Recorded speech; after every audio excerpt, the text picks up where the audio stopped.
Assalamualaikum warahmatullahi wabarakatuh. Perkenalkan, nama saya Faik Dirantama Mana dengan nomor induk mahasiswa 2010301056. Di sini saya akan meresum materi anatomi sistem neuromuskuler, SSP atau sistem saraf pusat, dan SST atau sistem saraf tepi. Sebelumnya saya jelaskan terlebih dahulu apa itu sistem saraf. Sistem saraf merupakan jaringan kompleks yang memiliki peran untuk mengatur pada setiap kegiatan tubuh. Fungsinya antara lain untuk berpikir, bergerak, melihat, dan mengatur kinerja organ tubuh. Fungsi utama dari sistem saraf antara lain, sistem saraf memegang peran utama pada homeostatis untuk menjaga sistem tubuh agar terkoordinasi dan teratur untuk mencapai performa yang optimal. Kemudian untuk membantu respons seseorang terhadap lingkungan internal maupun eksternal.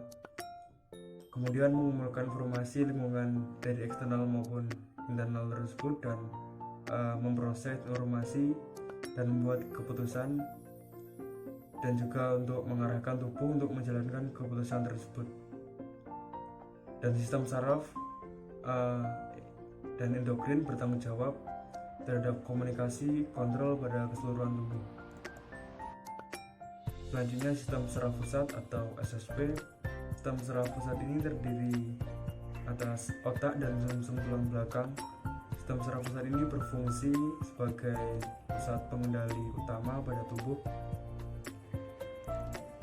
Kemudian bagian pada sistem saraf pusat atau SSP yang pertama ada otak.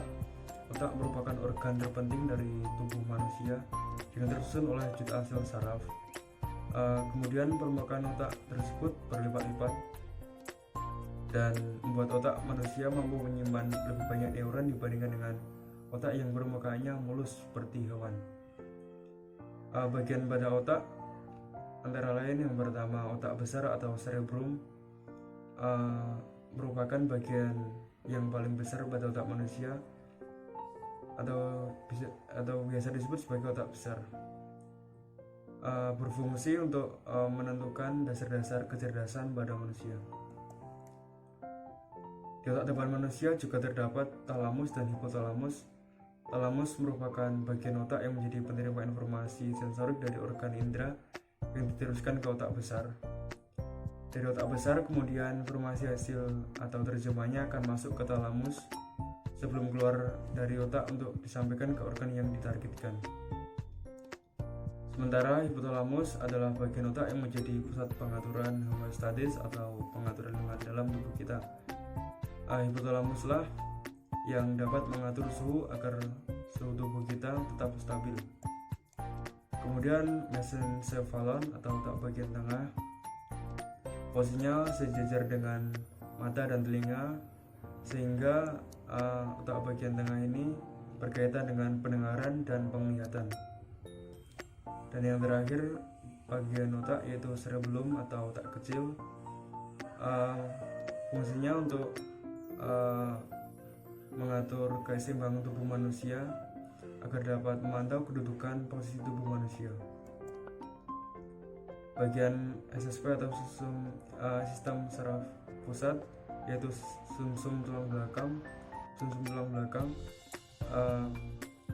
Bagian ini terhubung dengan otak. Pangkalnya disebut sumsum lanjutan atau medula oblongata, dan bagian yang memanjang dalam rongga tulang tersebut disebut sebagai medula spinalis. Medula oblongata berfungsi untuk mengatur denyut jantung, menyempitkan pembuluh darah, melakukan gerakan menelan, bersin, batuk, bersendawa, dan muntah. Medula oblongata juga menjadi pusat kendali pernafasan utama pada tubuh manusia. Sementara medula spinalis berfungsi untuk menghubungkan rangsangan dari dan menuju otak. Selanjutnya sistem saraf tepi atau SST. Sistem saraf tepi tersusun dari semua saraf yang bercabang dari otak dan sumsum tulang belakang ke seluruh bagian tubuh manusia. Fungsinya untuk memungkinkan sistem saraf pusat untuk berkomunikasi dengan bagian-bagian tubuh. Sistem saraf tepi bekerja secara dua arah melalui saraf sensorik dan motorik. Sistem saraf sensorik atau eferen tugasnya untuk menerima rangsangan dari lingkungan sekitar. yang bertugas untuk meneruskan informasi rangsangan yang didapatkan pada otak. Informasi atau rangsangan tersebut berupa visual, rasa, atau aroma. Kemudian saraf motorik atau efren adalah saraf yang menerima perintah dari otak susun tulang belakang serta mengantarkan perintah tersebut ke organ tubuh manusia lainnya. Saraf motorik ini dibedakan menjadi dua, yaitu saraf somatik dan saraf otonom. Saraf somatik bekerja secara sadar seperti menggerakkan tangan untuk menyendok makan, dan saraf somatik ini biasa ditemukan pada otot rangka, gunanya untuk memerintah otot tersebut agar bisa berkontraksi. Kemudian saraf otonom bekerja sebaliknya dengan saraf motorik, bekerja secara tidak sadar. Fungsinya untuk mengontrol kontraksi paru-paru, mengontrol sistem pencernaan. Maka dari itu saraf otonom ini banyak ditemukan pada otot-otot polos seperti pada organ pencernaan, otot jantung, dan kelenjar. Karena memiliki fungsi yang berlawanan pada organ yang sama, saraf otonom ini dibagi menjadi dua bagian. Adapun bagiannya yaitu saraf simpatis dan parasimpatis. Saraf simpatis adalah organ yang menilaikan respon tubuh kita pada saat kita berada dalam keadaan bahaya. Kemudian saraf parasimpatis berfungsi untuk mengendalikan organ-organ tubuh manusia pada saat beristirahat. Karena fungsi saraf simpatis dan parasimpatis ini berbeda, lokasinya pun juga berbeda. Saraf simpatis berpangkal di susun tulang belakang atau medula spinalis. Kemudian pada saraf parasimpatis berada di medula oblongata. Terima kasih. Wassalamualaikum warahmatullahi wabarakatuh.